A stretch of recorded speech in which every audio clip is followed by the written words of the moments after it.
In the department of, but it is better not to mention the department. There is nothing more irritable than departments, regiments, courts of justice, and, in a word, every branch of public service. Each individual attached to them nowadays thinks all society insulted in his person. Quite recently, a complaint was received from a justice of the peace, in which he plainly demonstrated that all the imperial institutions were going to the dogs, and that the Tsar's sacred name was being taken in vain, and in proof he appended to the complaint a romance in which the justice of the peace is made to appear about once every 10 lines, and sometimes in a drunken condition. Therefore, in order to avoid all unpleasantness, it will be better to describe the department in question only as a certain department. So, in a certain department, there was a certain official, not a very high one, it must be allowed, short of stature, somewhat pockmarked, red-haired, and short-sighted, with a bald forehead, wrinkled cheeks, and a complexion of the kind known as sanguine. The St. Petersburg climate was responsible for this. As for his official status, he was what is called a perpetual titular counselor, over which, as is well known, some writers make merry and crack their jokes, obeying the praiseworthy custom of attacking those who cannot bite back. His family name was Bashmachkin. This name is evidently derived from bashmak, shoe, but when, at what time, and in what manner is not known. His father and grandfather and all the Bashmachkins always wore boots, which only had new heels 2 or 3 times a year. His name was Akaki Akakivich. It may strike the reader as rather singular and far-fetched, but he may rest assured that it was by no means far-fetched, and that the circumstances were such that it would have been impossible to give him any other. This is how it came about. Akaki Akakivich was born, if my memory fails me not, in the evening of the 23rd of March. His mother, the wife of a government official and a very fine woman, made all due arrangements for having the child baptized. She was lying on the bed opposite the door. On her right stood the godfather, Ivan Ivanovich Eroshkin, a most estimable man, who served as presiding officer of the Senate, and the godmother, Anna Semenovna Bilabrushkova, the wife of an officer of the quarter, and a woman of rare virtues. They offered the mother her choice of 3 names, Mokia, Sosia, or that of the child should be called after the martyr, Kozdazat. No, said the good woman, all those names are poor. In order to please her, they opened the calendar to another place. 3 more names appeared. Trifili, Dula, Varakesi. This is a judgment, said the old woman. What names? I truly never heard the like. Varada or Varuk might have been born, but not Trifili or Varakasi. They turned to another page and found Pavsakaki and Vaktisi. Now I see, said the old woman, that it is plainly fate, and since such is the case, it will be better to name him after his father. His father's name was Akaki, so let his sons be Akaki too. In this manner he became Akaki Akakivich. They christened the child, whereat he wept and made a grimace, as though he foresaw that he was to be a titular counselor. In this manner did it all come about. We have mentioned it in order that the reader might see for himself that it was a case of necessity, and that it was utterly impossible to give him any other name. When and how he entered the department, and who appointed him, no one could remember. However much the directors and chiefs of all kinds were changed, he was always to be seen in the same place, the same attitude, the same occupation, so that it was afterwards affirmed that he had been born in undress uniform with a bald head. No respect was shown him in the department.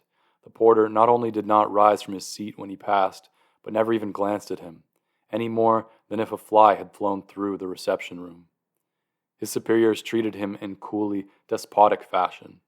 Some sub-chief would thrust a paper under his nose without so much as saying, "Copy," or "Here's a nice interesting affair," or anything else agreeable, as is customary amongst well-bred officials. And he took it, looking only at the paper and not observing who handed it to him, or whether he had the right to do so, simply took it and set about copying it. The young officials laughed at and made fun of him, so far as their official wit permitted, told in his presence various stories concocted about him and about his landlady, an old woman of 70, declared that she beat him, asked when the wedding was to be, and strewed bits of paper over his head, calling them snow. But Akaki Akakivich answered not a word, any more than if there had been no one there besides himself. It even had no effect upon his work, Amid all these annoyances, he never made a single mistake in a letter. But if the joking became wholly unbearable, as when they jogged his hand and prevented his attending to his work, he would exclaim, "Leave me alone! Why do you insult me?" And there was something strange in the words and the voice in which they were uttered. There was in it something which moved to pity, so much that one young man, a newcomer, who, taking pattern by the others, had permitted himself to make sport of Akaki, suddenly stopped short, as though all about him had undergone a transformation, and presented itself in a different aspect. Some unseen force repelled him from the comrades whose acquaintance he had made, on the supposition that they were well-bred and polite men. Long afterwards, in his gayest moments, there recurred to his mind the little official with the bald forehead, with his heart-rending words, "Leave me alone! Why do you insult me?" In these moving words, other words resounded, "I am thy brother." And the young man covered his face with his hand, and many a time afterwards, in the course of his life, shuddered at seeing how much inhumanity there is in man, how much savage coarseness is concealed beneath delicate, refined worldliness, and even, oh God, in that man whom the world acknowledges as honorable and noble. It would be difficult to find another man who lived so entirely for his duties. It is not enough to say that Akaki labored with zeal. No, he labored with love. In his copying, he found a varied and agreeable employment. Enjoyment was written on his face. Some letters were even favorites with him.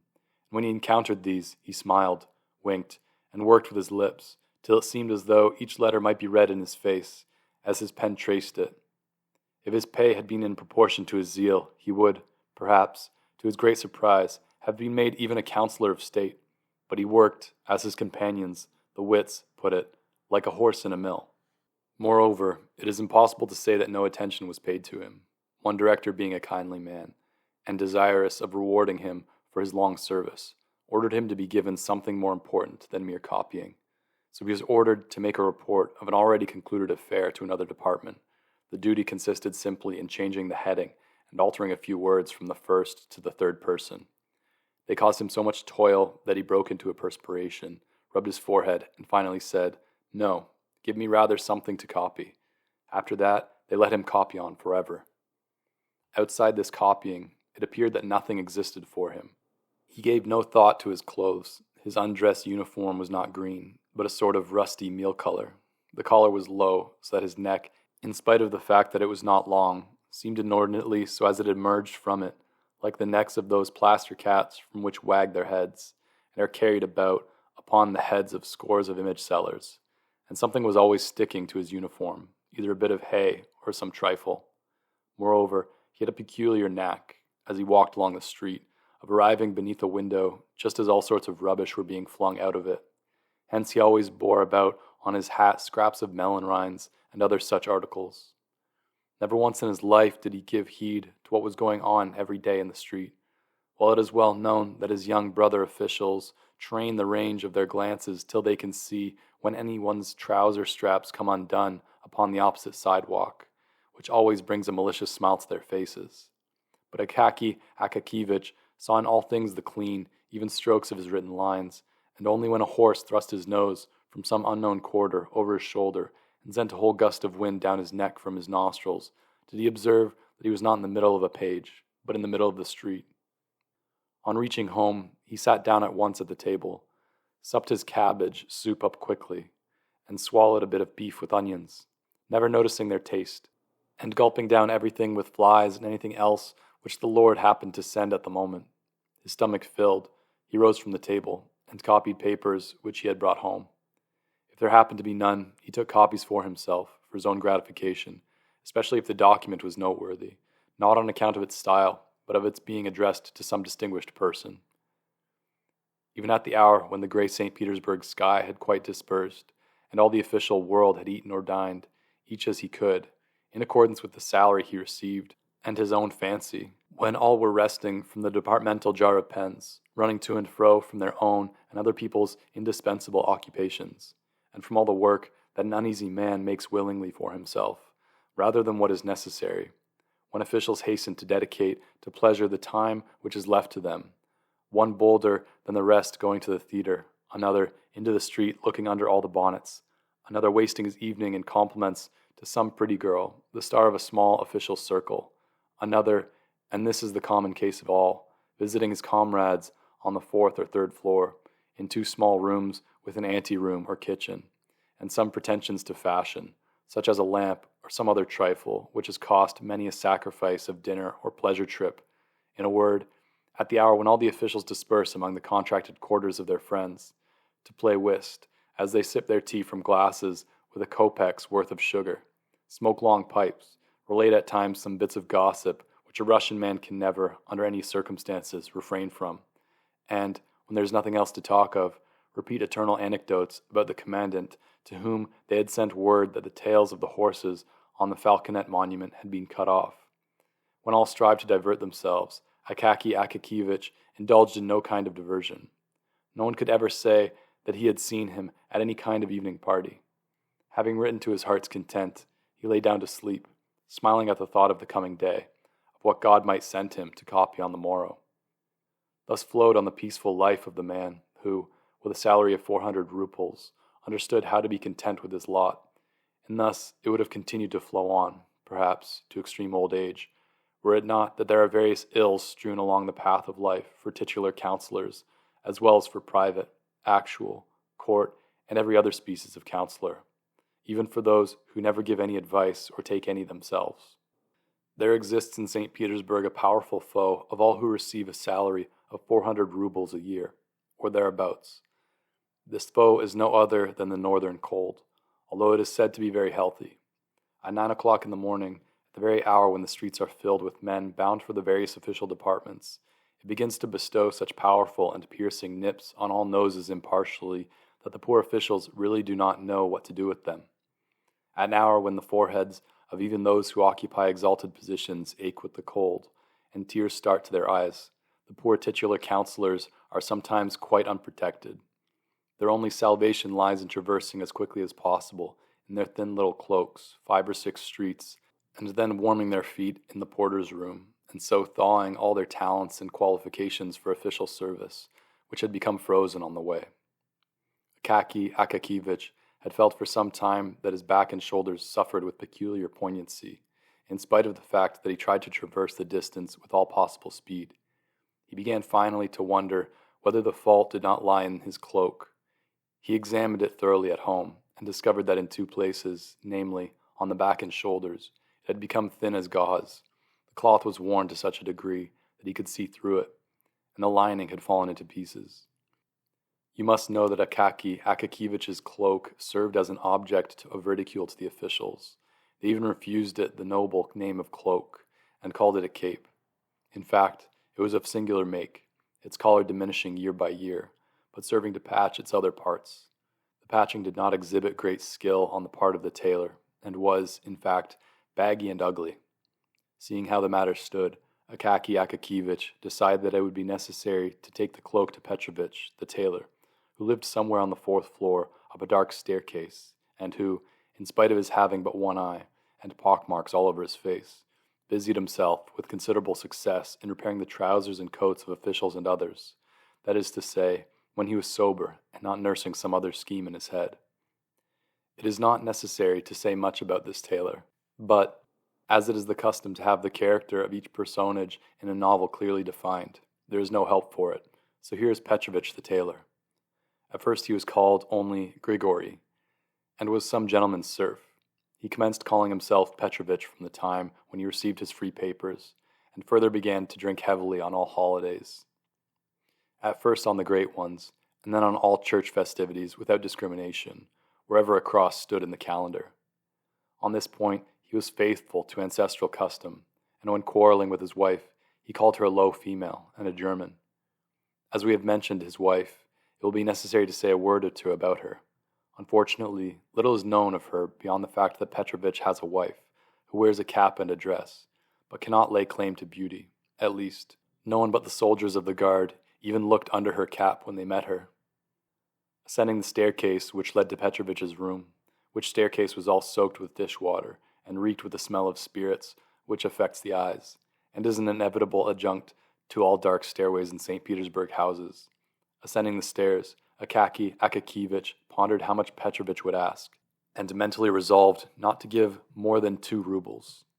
The door was open, for the mistress, in cooking some fish, had raised such a smoke in the kitchen that not even the beetles were visible. Akaki Akakivich passed through the kitchen unperceived, even by the housewife, and at length reached a room where he beheld Petrovich seated on a large unpainted table, with his legs tucked under him like a Turkish pasha.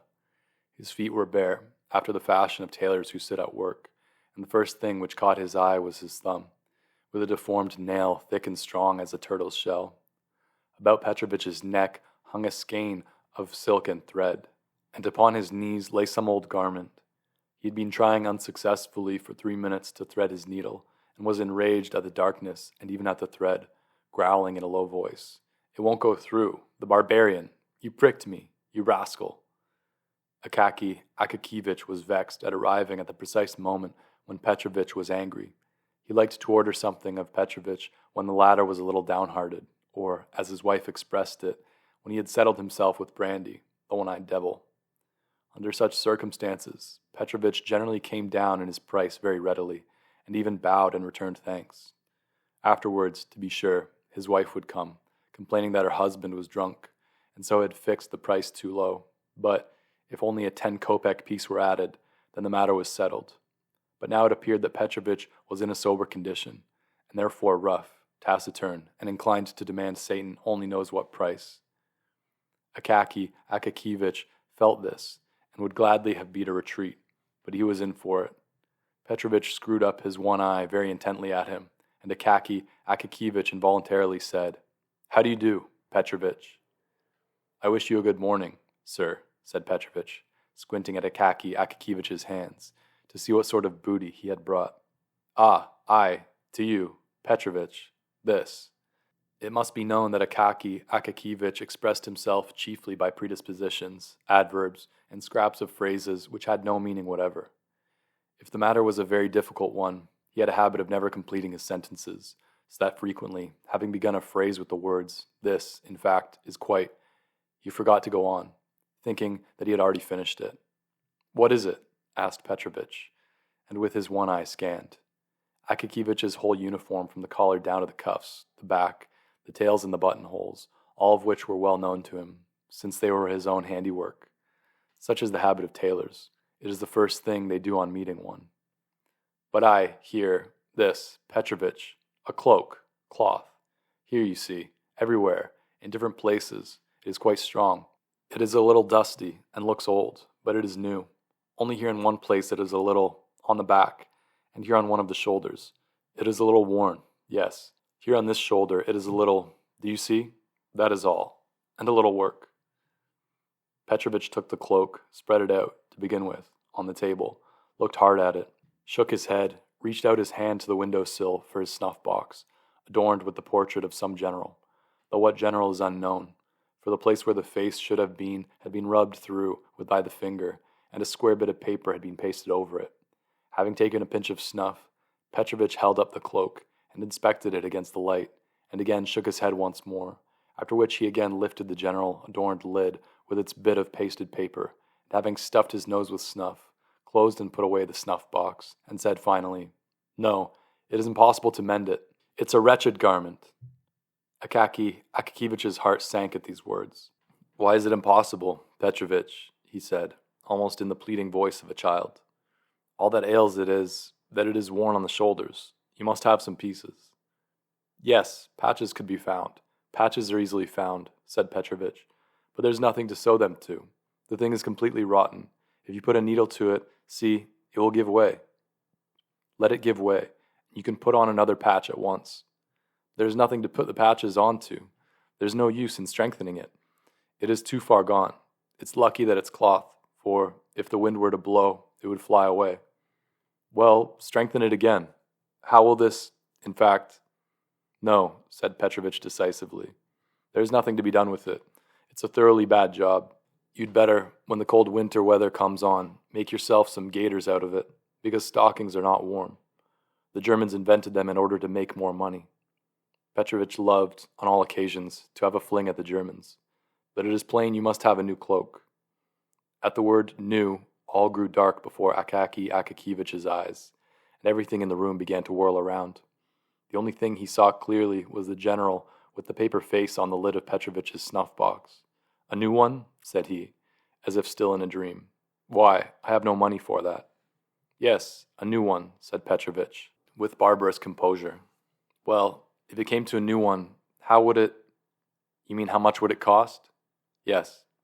"Well, you would have to lay out 150 or more," said Petrovich, and pursed up his lips significantly. He liked to produce powerful effects, liked to stun utterly and suddenly, and then to glance sideways to see what face the stunned person would put on the matter. 150 rubles for a cloak?" shrieked poor Akaki Akakivich, perhaps for the first time in his life, for his voice had always been distinguished for softness. "Yes, sir," said Petrovich, "for any kind of cloak. If you have a marten fur on the collar, or a silk-lined hood, it will mount up to 200. "Petrovich, please," said Akaki Akakivich in a beseeching tone, not hearing and not trying to hear Petrovich's words, and disregarding all his effects, "some repairs, in order that it may wear yet a little longer." "No, it would only be a waste of time and money," said Petrovich, and Akaki Akakivich went away after these words, utterly discouraged. But Petrovich stood for some time after his departure, with significantly compressed lips, and without betaking himself to his work, satisfied that he would not be dropped, and an artistic tailor employed. Akaki Akakivich went out into the street as if in a dream. "Such an affair," he said to himself. "I did not think it had come to—" And then after a pause, he added, "Well, so it is. See what it has come to at last, and I never imagined that it was so." Then followed a long silence, after which he exclaimed, "Well, so it is. See what already.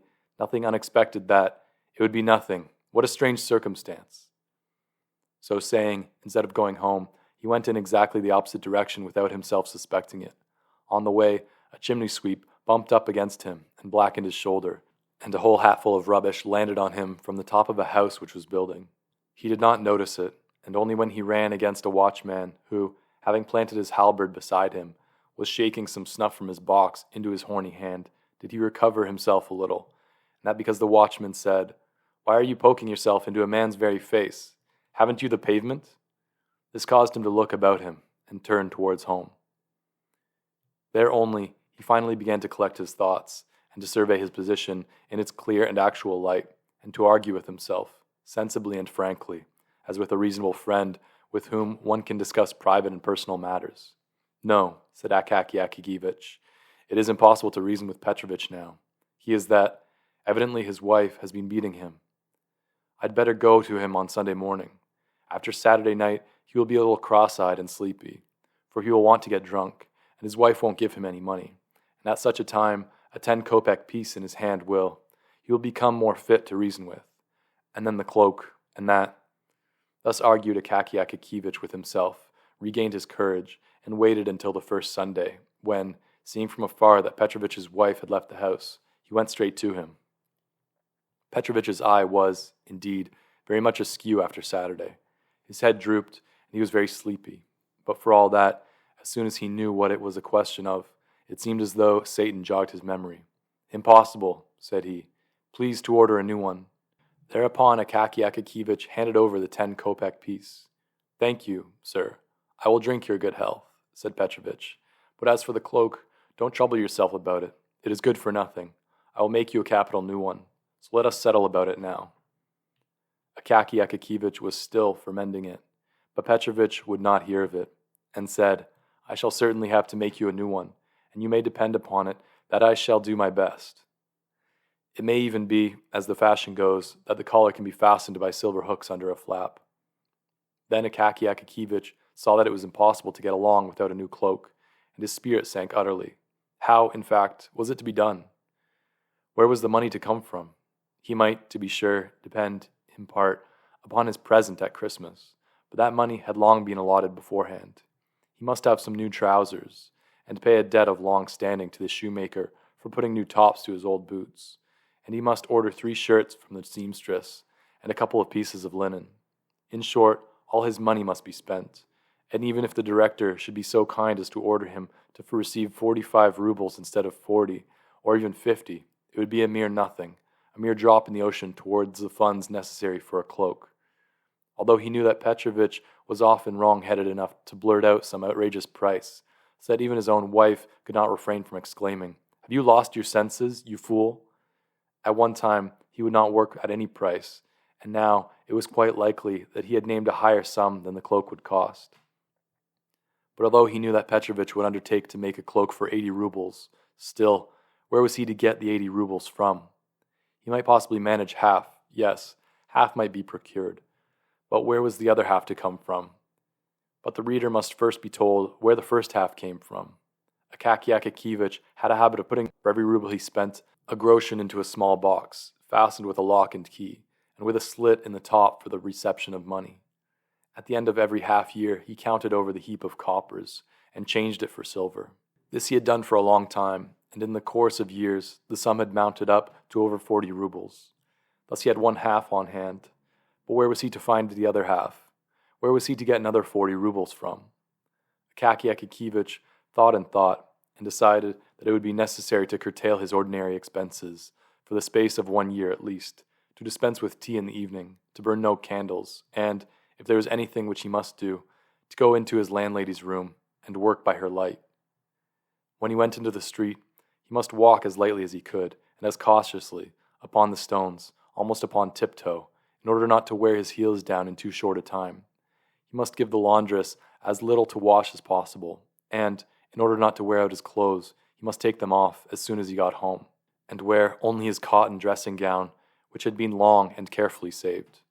To tell the truth, it was a little hard for him at first to accustom himself to these deprivations, but he got used to them at length, after a fashion, and all went smoothly.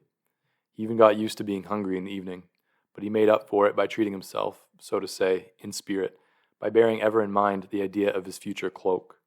From that time forth, his existence seemed to become, in some way, fuller, as if he were married, or as if some other man lived in him, as if, in fact, he were not alone, and some pleasant friend had consented to travel along life's path with him, the friend being no other than the cloak. With thick wadding and a strong lining incapable of wearing out, he became more lively, and even his character grew firmer, like that of a man who has made up his mind and set himself a goal. From his face and gait, doubt and indecision, all hesitating and wavering traits disappeared of themselves. Fire gleamed in his eyes, and occasionally the boldest and most daring ideas flitted through his mind. Why not, for instance, have marten fur on the collar? The thought of this almost made him absent-minded. Once, in a copying letter, he nearly made a mistake, so that he exclaimed almost aloud, "Ah!" and crossed himself. Once, in the course of every month, he had a conference with Petrovich on the subject of the cloak, where it would be better to buy the cloth and the color and the price. He always returned home satisfied, though troubled, reflecting that the time would come at last when it could all be bought, and then the cloak made. The affair progressed more briskly than he had expected. Far beyond all his hopes, the director awarded neither 40 nor 45 rubles for Akaki Akakivich's share, but 60. Whether he suspected that Akaki Akakivich needed a cloak, or whether it was merely chance, at all events, 20 extra rubles were by this means provided. This circumstance hastened matters. 2 or 3 months more of hunger, and Akaki Akakivich had accumulated about 80 rubles. His heart, generally so quiet, began to throb. On the first possible day, he went shopping in company with Petrovich. They bought some very good cloth, and at a reasonable rate, too, for they had been considering the matter for 6 months, and rarely let a month pass without their visiting the shops to inquire prices. Petrovich himself said that no better cloth could be had. For a lining, they selected a cotton stuff, but so firm and thick that Petrovich declared it to be better than silk, and even prettier and more glossy. They did not buy the marten fur, because it was, in fact, dear, but in its stead they picked out the very best of cat skin which could be found in the shop, and which might, indeed, be taken for marten at a distance. Petrovich worked at the cloak 2 whole weeks, for there was a great deal of quilting, otherwise it would have been finished sooner. Charged 12 rubles for the job. It could not possibly have been done for less. It was all sewed with silk, in small, double seams, and Petrovich went over each seam afterwards with his own teeth, stamping in various patterns. It is difficult to say precisely on what day, but probably the most glorious one in Akaki Akakivich's life, when Petrovich at length brought home the cloak. He brought it in the morning, before the hour when it was necessary to start for the department. Never did a cloak arrive so exactly in the nick of time, for the severe cold had set in. and it seemed to threaten to increase. Petrovich brought the cloak himself, as befits a good tailor. On his countenance was a significant expression, such as Akaki Akakivich had never beheld there.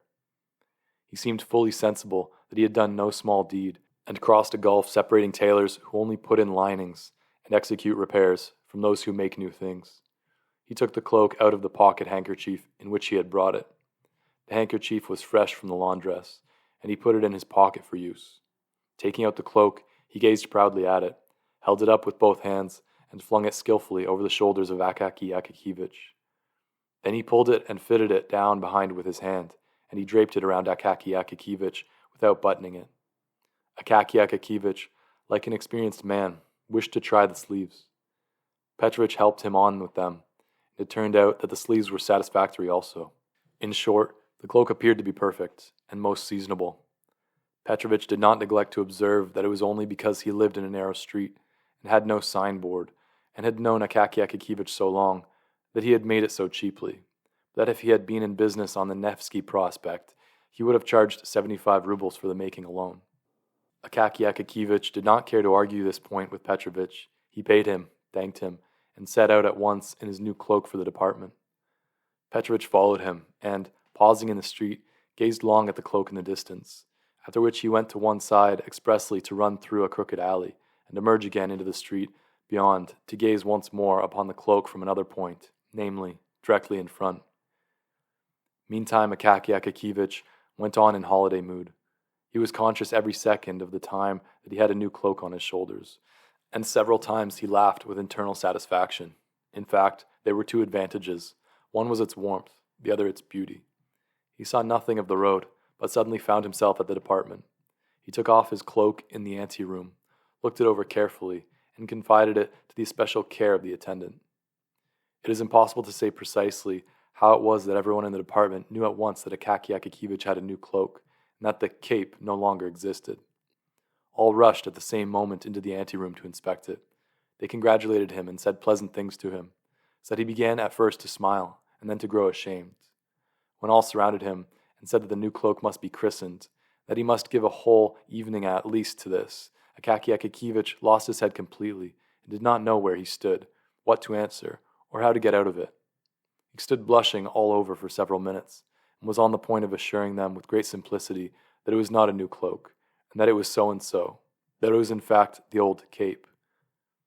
At length one of the officials, a sub-chief probably, in order to show that he was not at all proud, and on good terms with his inferiors, said, "So be it, only I will give the party instead of Akaki Akakivich. I invite you all to tea with me tonight. It happens quite apropos, as it is my name day." The officials naturally at once offered the sub-chief their congratulations, and accepted the invitations with pleasure. Akaki Akakivich would have declined, but all declared that it was discourteous, that it was simply a sin and a shame, that he could not possibly refuse. Besides, the notion became pleasant to him when he recollected that he should thereby have a chance of wearing his new cloak in the evening also. That whole day was truly a most triumphant festival day for Akaki Akakivich. He returned home in the most happy frame of mind, took off his cloak, and hung it carefully on the wall, admiring afresh the cloth and the lining. Then he brought out his old, worn-out cloak, for comparison. He looked at it and laughed, so vast was the difference. And long after dinner, he laughed again when the condition of the cape recurred to his mind. He dined cheerfully, and after dinner wrote nothing, but took his ease for a while in the bed, until it got dark. Then he dressed himself leisurely, put on his cloak, and stepped out into the street. Where the host lived, unfortunately we cannot say. Our memory begins to fail us badly, and the houses and streets in St. Petersburg have become so mixed up in our head that it is very difficult to get anything out of it again in proper form. This much is certain, that the official lived in the best part of the city, and therefore it must have been anything but near to Akaki Akakivich's residence.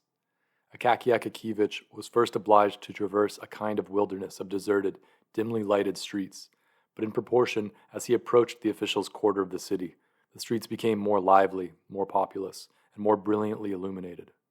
Pedestrians began to appear. Handsomely dressed ladies were more frequently encountered. The men had otter-skin collars to their coats. Peasant wagoners, with their grate-like sledges stuck over with brass-headed nails, became rarer, whilst on the other hand, more and more drivers in red velvet caps, lacquered sledges, and bearskin coats began to appear. and carriages with rich hammer cloths flew swiftly through the streets, their wheels scrunching the snow. Akaki gazed upon all this as upon a novel sight. He had not been in the streets during the evening for years. He halted out of curiosity before a shop window to look at a picture representing a handsome woman who had thrown off her shoe, thereby baring her whole foot in a very pretty way, whilst behind her the head of a man with whiskers and a handsome mustache peeped through the doorway of another room. Akaki shook his head and laughed, and then went on his way. Why did he laugh?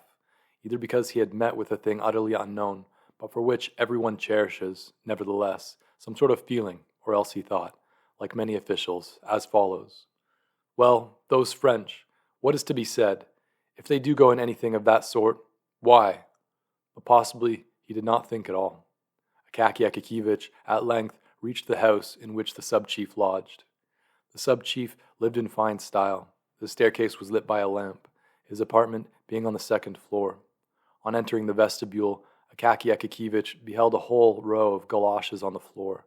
Among them, in the center of the room, stood a samovar humming and emitting clouds of steam. On the walls hung all sorts of coats and cloaks, among which were even some with beaver collars and velvet facings. Beyond, the buzz of conversation was audible, and it became clear and loud when the servant came out with a trayful of empty glasses, cream jugs, and sugar bowls. It was evident that the officials had arrived long before and had already finished their first glass of tea. Akaki, having hung up his own cloak, entered the inner room. Before him all at once appeared lights, officials, pipes, and card tables, and he was bewildered by the sound of rapid conversation rising from all the tables, and the noise of moving chairs. He halted very awkwardly in the middle of the room, wondering what he ought to do. But they had seen him. They received him with a shout, and all thronged at once into the anteroom, and there took another look at his cloak. Akaki, although somewhat confused, was frank-hearted, and could not refrain from rejoicing when he saw how they praised his cloak. Then, of course, they all dropped him and his cloak, and returned, as was proper, to the tables set out for a whist. All this, the noise, the talk, and the throng of people was rather overwhelming to Akaki. He simply did not know where he stood, or where to put his hands, his feet, and his whole body. Finally he sat down by the players, looking at the cards, gazed at the face of one and another, and after a while began to gape, and to feel that it was wearisome, and more so as the hour was already long past when he usually went to bed. He wanted to take leave of the host, but they would not let him go, saying that he must not fail to drink a glass of champagne in honor of his new garment. In the course of an hour, supper, consisting of vegetable salad, cold veal, pastry, confectioner's pies, and champagne, was served. They made Akaki drink 2 glasses of champagne, after which he felt things grow livelier.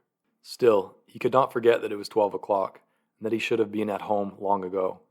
In order that the host might not think of some excuse for detaining him, he stole out of the room quickly, sought out, in the anteroom, his cloak, which, to his sorrow, he found lying on the floor, brushed it, picked off every speck upon it, put it on his shoulders, and descended the stairs to the street. In the street all was still bright. Some petty shops, those permanent clubs of servants and all sorts of folk, were open. Others were shut, but, nevertheless, showed a streak of light the whole length of the door crack, indicating that they were not yet free of company, and that probably some domestics, male and female, were finishing their stories and conversations whilst leaving their masters in complete ignorance as to their whereabouts. Akaki went on in a happy frame of mind. He even started to run, without knowing why, after some lady, who flew past like a flash of lightning. But he stopped short, and went on very quietly as before, wondering why he had quickened his pace. Soon there spread before him those deserted streets, which are not cheerful in the daytime, to say nothing of the evening. Now they were even more dim and lonely. The lanterns began to grow rarer. Oil, evidently, had been less liberally supplied. Then came wooden houses and fences. Not a soul anywhere, only the snow sparkled in the streets, and mournfully veiled the low-roofed cabins with their closed shutters. He approached the spot where the street crossed a vast square with houses barely visible on its farther side, a square which seemed a fearful desert. Afar, a tiny spark glimmered from some watchman's box, which seemed to stand on the edge of the world. Akaki's cheerfulness diminished at this point in a marked degree. He entered the square, not without any involuntary sensation of fear, as though his heart warned him of some evil. He glanced back and on both sides. It was like a sea about him. No, It is better not to look, he thought, and went on, closing his eyes. When he opened them, to see whether he was near the end of the square, he suddenly beheld, standing just before his very nose, some bearded individuals of precisely what sort he could not make out. All grew dark before his eyes, and his heart throbbed. "But, of course, the cloak is mine," said one of them in a loud voice, seizing hold of his collar. Akaki Akakiyevich was about to shout, "Watch!" when the second man thrust a fist, about the size of a man's head, into his mouth, muttering, "Now scream!" Akaki Akakiyevich felt them strip off his cloak and give him a push with a knee. He fell headlong upon the snow, and felt no more. In a few minutes he recovered consciousness and rose to his feet, but no one was there. He felt that it was cold in the square, and that his cloak was gone. He began to shout, but his voice did not appear to reach to the outskirts of the square. In despair, but without ceasing to shout, he started at a run across the square, straight towards the watchbox, beside which stood the watchman, leaning on his halberd, and apparently curious to know what kind of a customer was running towards him and shouting. Akaki Akakiyevich ran up to him and began in a sobbing voice to shout that he was asleep and attended to nothing, and did not see when a man was robbed. The watchman replied that he had seen two men stop him in the middle of the square, but supposed that they were friends of his, and that, instead of scolding vainly, he had better go to the police on the morrow, so that they might make a search for whoever had stolen the cloak. Akaki Akakiyevich ran home in complete disorder, his hair, which grew very thinly upon his temples and on the back of his head, wholly disordered, his body, arms, and legs covered with snow. The old woman, who was mistress of his lodgings, on hearing a terrible knocking, sprang hastily from her bed, and, with only one shoe on, ran to open the door, pressing the sleeve of her chemise to her bosom out of modesty. But when she opened it, she fell back on beholding Akaki Akakiyevich in such a state. When he told her about the affair, she clasped her hands, and said that he must go straight to the district chief of police, for his subordinate would turn up his nose, promise well, and drop the matter there. The very best thing to do, therefore, would be to go to the district chief, whom she knew, because Finnish Anna, her former cook, was now nurse at his house. She often saw him passing the house, and he was at church every Sunday, praying, but at the same time gazing cheerfully at everybody, so that he must be a good man, judging from all appearances. Having listened to this opinion, Akaki Akakiyevich betook himself sadly to his room, and how he spent the night there anyone who can put himself in another's place may readily imagine. Early in the morning, he presented himself at the district chief's, but was told that this official was asleep. He went to get at 10, and was again informed that he was asleep. At 11, and they said, "The superintendent is not at home." At dinner time, and the clerks in the anteroom would not admit him on any terms, and insisted upon knowing his business. So that at last, for once in his life, Akaki Akakiyevich felt an inclination to show some spirit, and said curtly that he must see the chief in person, that they ought not to presume to refuse him entrance, that he came from the Department of Justice, and that when he complained of them, they would see. The clerks dared make no reply to this, and one of them went to call the chief, who listened to the strange story of the theft of the coat. Instead of directing his attention to the principal points of the matter, he began to question Akaki Akakiyevich. Why was he going home so late? Was he in the habit of doing so, or had he been to some disorderly house? So that Akaki Akakiyevich got thoroughly confused, and left him without knowing whether the affair of his cloak was in proper train or not. All that day, for the first time in his life, he never went near the department. The next day, he made his appearance, very pale and in his old cape, which had become even more shabby. The news of the robbery of the cloak touched many, although there were some officials present who never lost an opportunity, even such a one as the present, of ridiculing Akaki Akakiyevich. They decided to make a collection for him on the spot, but the officials had already spent a great deal in subscribing for the director's portrait and for some book, at the suggestion of the head of that division, who was a friend of the author, and so the sum was trifling. One of them, moved by pity, resolved to help Akaki Akakiyevich with some good advice at least, and told him that he ought not to go to the police, for although it might happen that a police officer, wishing to win the approval of his superiors, might hunt up the cloak by some means, still this cloak would remain in the possession of the police if he did not offer legal proof that it belonged to him. The best thing for him, therefore, would be to apply to a certain prominent personage, since this prominent personage, by entering into relations with the proper persons, could greatly expedite the matter. As there was nothing else to be done, Akaki Akakiyevich decided to go to the prominent personage. What was the exact official position of the prominent personage remains unknown to this day. The reader must know that the prominent personage had but recently become a prominent personage, having, up to that time, been only an insignificant person. Moreover, his prominent position was not considered prominent in comparison with others still more so. But there is always a circle of people to whom what is insignificant in the eyes of others is important enough. Moreover, he strove to increase his importance by sundry devices. For instance, he managed to have the inferior officials meet him on the staircase when he entered upon his service. No one was to presume to come directly to him, but the strictest etiquette must be observed. The collegiate recorder must make a report to the government secretary to the titular counselor, or whatever other man was proper, and all business must come before him in this manner. In Holy Russia, all is thus contaminated with the love of imitation. Every man imitates and copies his superior. They even say that a certain titular counselor, when promoted to the head of some small separate room, immediately partitioned off a private room for himself, called it the audience chamber, and posted at the door a lackey with red collar and braid, who grasped the handle of the door and opened to all comers, though the audience chamber could hardly hold an ordinary writing table. The manners and customs of the prominent personage were grand and imposing, but rather exaggerated. The main foundation of his system was strictness, and always strictness. He generally said, and at the last word he looked significantly into the face of the person to whom he spoke. But there was no necessity for this, for the half-score of subordinates who formed the entire force of the office were properly afraid. On catching sight of him afar off, they left their work and waited, drawn up in line, until he had passed through the room. His ordinary converse with his inferiors smacked of sternness, and consisted chiefly of 3 phrases. How dare you? Do you know whom you are speaking to? Do you realize who stands before you? Otherwise, he was a very kind-hearted man, good to his comrades, and ready to oblige. But the rank of general threw him completely off his balance. On receiving any one of that rank, he became confused, lost his way, as it were, and never knew what to do. If he chanced to be amongst his equals, he was still a very nice kind of man, a very good fellow in many respects, and not stupid. But the very moment that he found himself in the society of people but one rank lower than himself, he became silent, and his situation aroused sympathy. The more so, as he felt himself that he might have been making an incomparably better use of his time.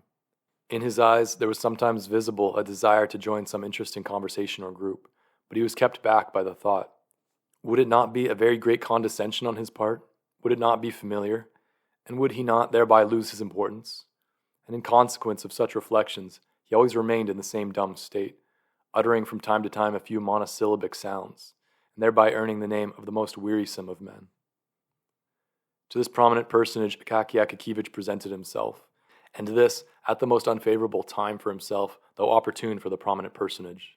The prominent personage was in his cabinet conversing gaily with an old acquaintance and companion of his childhood, whom he had not seen for several years, and who had just arrived when it was announced to him that a person named Bashmachkin had come.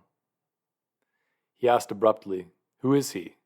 "Some official," he was informed. "Ah, he can wait. This is no time for him to call," said the important man. It must be remarked here that the important man lied outrageously. He had said all he had to say to his friend long before, and the conversation had been interspersed for some time with very long pauses, during which they merely slapped each other on the leg and said, "You think so, Ivan Abramovich?" "Just so, Stepan Varlamich." Nevertheless, he ordered that the official should be kept waiting, in order to show his friend, a man who had not been in the service for a long time, but had lived at home in the country, how long officials had to wait in his anteroom.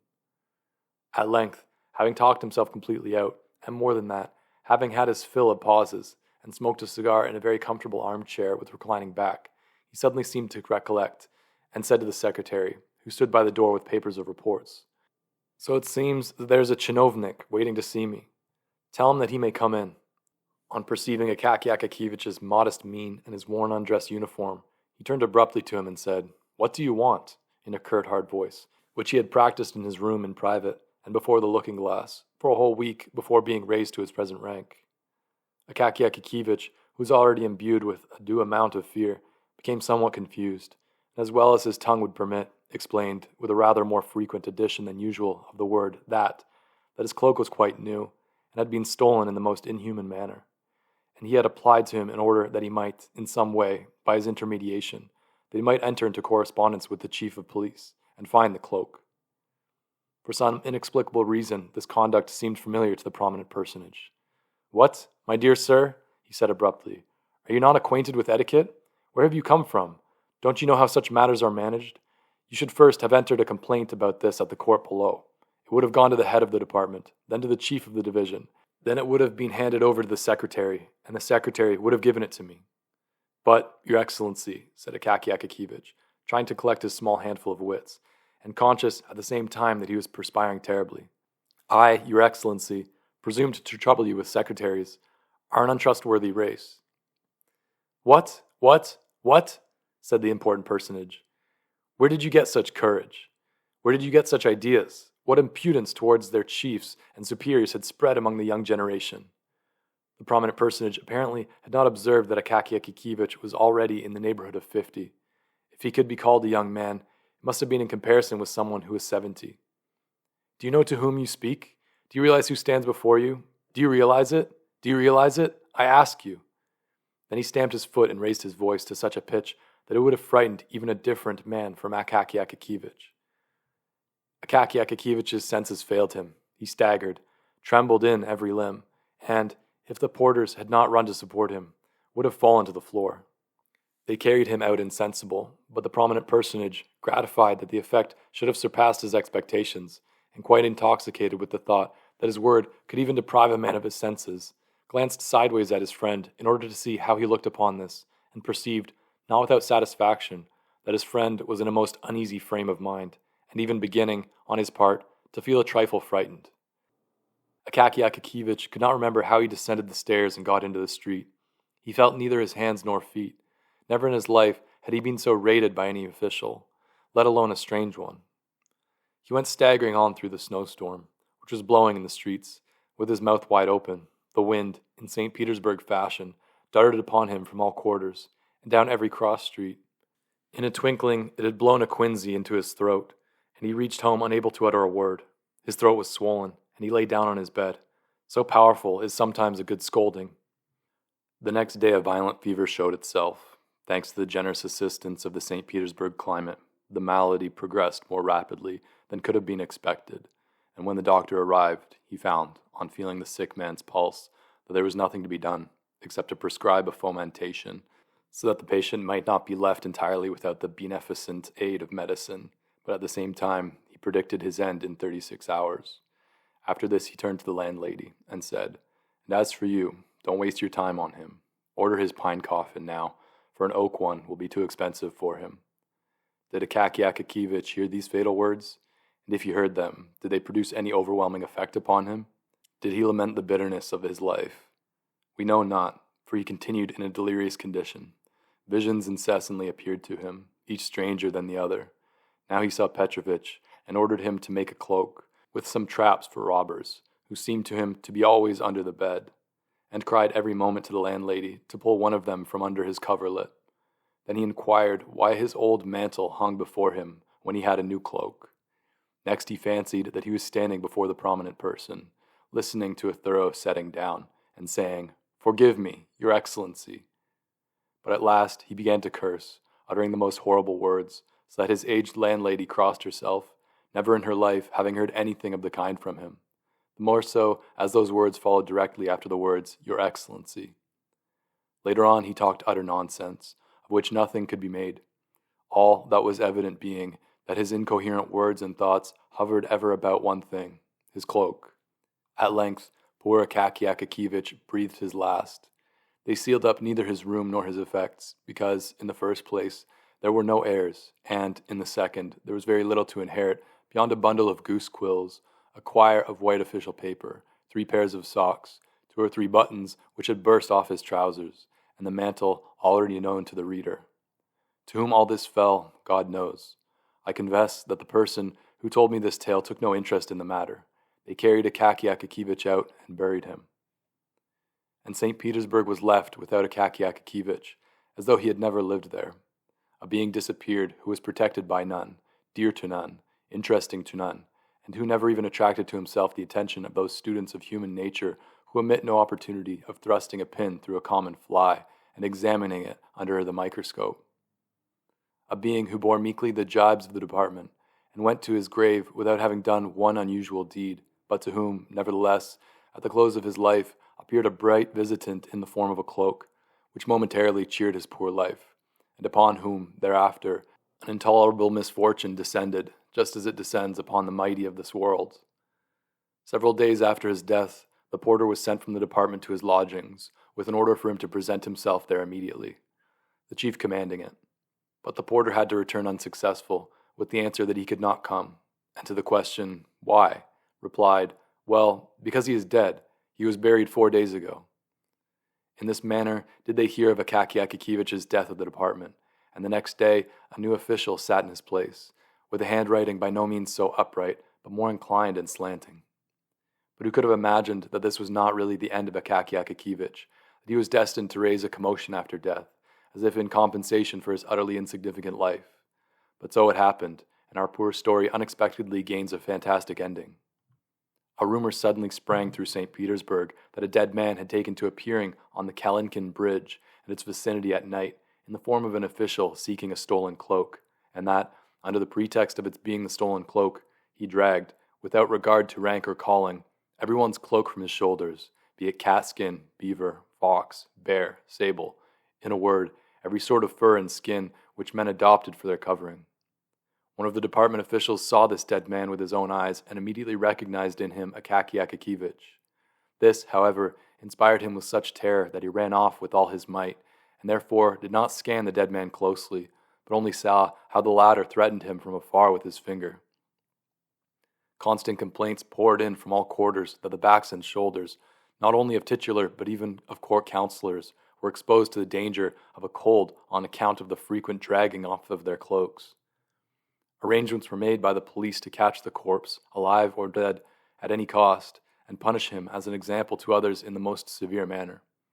In this they nearly succeeded, for a watchman, on guard in Kurushkin Alley, caught the corpse by the collar on the very scene of his evil deeds, when attempting to pull off the frieze coat of a retired musician. Having seized him by the collar, he summoned, with a shout, 2 of his comrades, whom he enjoined to hold him fast while he himself felt for a moment in his boot, in order to draw out his snuff-box and refresh his frozen nose. But the snuff was of a sort which even a corpse could not endure. The watchman, having closed his right nostril with his finger, had no sooner succeeded in holding half a handful up to the left than the corpse sneezed so violently that he completely filled the eyes of all 3. While they raised their hands to wipe them, the dead man vanished completely, so that they positively did not know whether they had actually had him in their grip at all. Thereafter the watchmen conceived such a terror of dead men that they were afraid even to seize the living, and only screamed from a distance, "Hey, there, go your way!" So the dead chinovnik began to appear even beyond the Kalinkin Bridge, causing no little terror to all timid people. But we have totally neglected that certain prominent personage who may really be considered as the cause of the fantastic turn taken by this true history. First of all, justice compels us to say that after the departure of poor, annihilated Akaki Akakiyevich, he felt something like remorse. Suffering was unpleasant to him, for his heart was accessible to many good impulses, in spite of the fact that his rank often prevented his showing his true self. As soon as his friend had left his cabinet, he began to think about poor Akaki Akakiyevich, and from that day forth, poor Akaki Akakiyevich, who could not bear up under an official reprimand, recurred to his mind almost every day. The thought troubled him to such an extent that a week later he even resolved to send an official to him, to learn whether he really could assist him, and when it was reported to him that Akaki Akakiyevich had died suddenly of fever, he was startled, hearkened to the reproaches of his conscience, and was out of sorts for the whole day. Wishing to divert his mind in some way and drive away the disagreeable impression, he set out that evening for one of his friends' houses, where he found quite a large party assembled. Which was better, nearly everyone was of the same rank as himself, so that he need not feel in the least constrained. This had a marvelous effect upon his mental state. He grew expansive, made himself agreeable in conversation. In short, he passed a delightful evening. After supper, he drank a couple of glasses of champagne, not a bad recipe for cheerfulness, as everyone knows. The champagne inclined him to various adventures, and he determined not to return home, but to go and see a certain well-known lady of German extraction, Karolina Ivanovna, a lady, it appears, with whom he was on a very friendly footing. It must be mentioned that the prominent personage was no longer a young man, but a good husband and a respected father of a family. 2 sons, one of whom was already in the service, and a good-looking 16-year-old daughter, with a rather retrousse but pretty little nose, came every morning to kiss his hand and say, "Bonjour, papa." His wife, a still fresh and good-looking woman, first gave him her hand to kiss, and then, reversing the procedure, kissed his. But the prominent personage, though perfectly satisfied in his domestic relations, considered it stylish to have a friend in another quarter of the city. This friend was scarcely prettier or younger than his wife, but there are such puzzles in the world, and it is not our place to judge them. So the important personage descended the stairs, stepped into his sledge, said to the coachman, "To Karolina Ivanovna's," and, wrapping himself luxuriously in his warm cloak, found himself in that delightful frame of mind than which a Russian can conceive no better, namely, when you think of nothing yourself, yet when the thoughts creep into your mind of their own accord, each more agreeable than the other, giving you no trouble either to drive them away or seek them. Fully satisfied, he recalled all the gay features of the evening just past, and all the mots which had made the little circle laugh. Many of them he repeated in a low voice, and found them quite as funny as before, so it was not surprising that he should laugh heartily at them. Occasionally, however, he was interrupted by gusts of wind, which, coming suddenly, God knows whence or why, cut his face, drove masses of snow into it, filled out his cloak collar like a sail, or suddenly blew it over his head with supernatural force, and thus caused him constant trouble to disentangle himself. Suddenly the important personage felt someone clutch him firmly by the collar. Turning round, he perceived a man of short stature, in an old, worn uniform, and recognized, not without terror, Akaki Akakivich. The official's face was white as snow, and looked just like a corpse's. But the horror of the important personage transcended all bounds when he saw the dead man's mouth open, and, with a terrible odor of the grave, gave vent to the following remarks. "Ah, here you are at last. I have you, that, by the collar. I need your cloak. You took no trouble about mine, but reprimanded me, so now give up your own." The pallid, prominent personage almost died of fright, brave as he was in the office and in the presence of inferiors generally, and although, at the sight of his manly form and appearance, everyone said, "Ah, how much character he has!" At this crisis, he, like many possessed of an heroic exterior, experienced such terror that, not without cause, he began to fear an attack of illness.